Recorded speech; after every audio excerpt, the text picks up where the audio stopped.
بسم اللہ الرحمن الرحیم۔ سامعین محترم، وضو میں ناخن کے نیچے اندر تک پانی پہنچانا لازم ہے۔ اگر اندر پانی نہیں پہنچا تو وضو صحیح نہیں ہوگا۔ چند مسائل وضو کے ناخنوں کے متعلق آپ کی خدمت میں پیش کرتا ہوں۔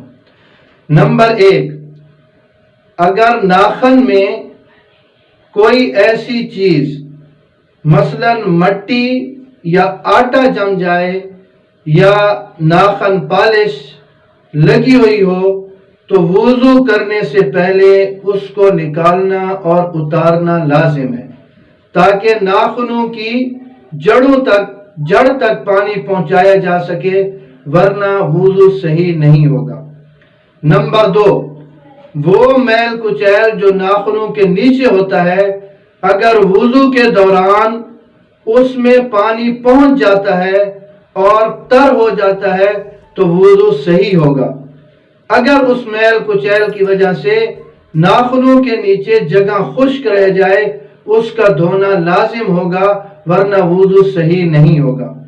نمبر 3، وضو کرنے کے بعد ناخن کاٹنے یا کٹانے سے وضو نہیں ٹوٹتا، اس لیے ناخن کاٹنے کے بعد دوبارہ وضو کرنے کی ضرورت نہیں ہے، اور اتنی جگہ کو دوبارہ وضو سے تر کرنے کی بھی ضرورت نہیں ہے کہ جو ناخن کاٹنے کی وجہ سے جو ناخن کٹ چکا، اب اتنی جگہ کو ہم تر کریں کہ بھئی اس جگہ پر پانی نہیں پہنچا تو لہٰذا اس سے ہمارا وضو نہیں ہوگا، نہیں، اس کو تر کرنے کی بھی ضرورت نہیں ہے۔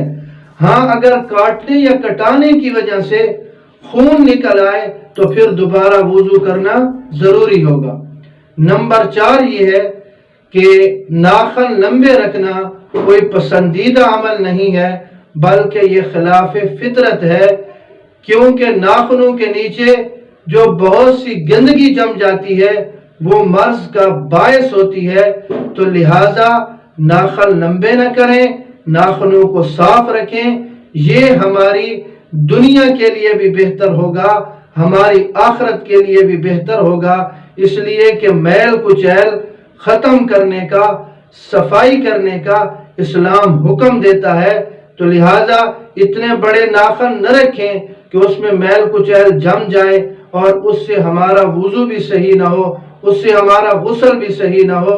تو ایسے کام نہ کریں جس کی وجہ سے ہم شریعت میں ناپسندیدہ طور پر دیکھے جائیں، یا شریعت ہمارے اس عمل کو ناپسندیدگی کا، اس عمل پر ناپسندیدگی کا اظہار کرے۔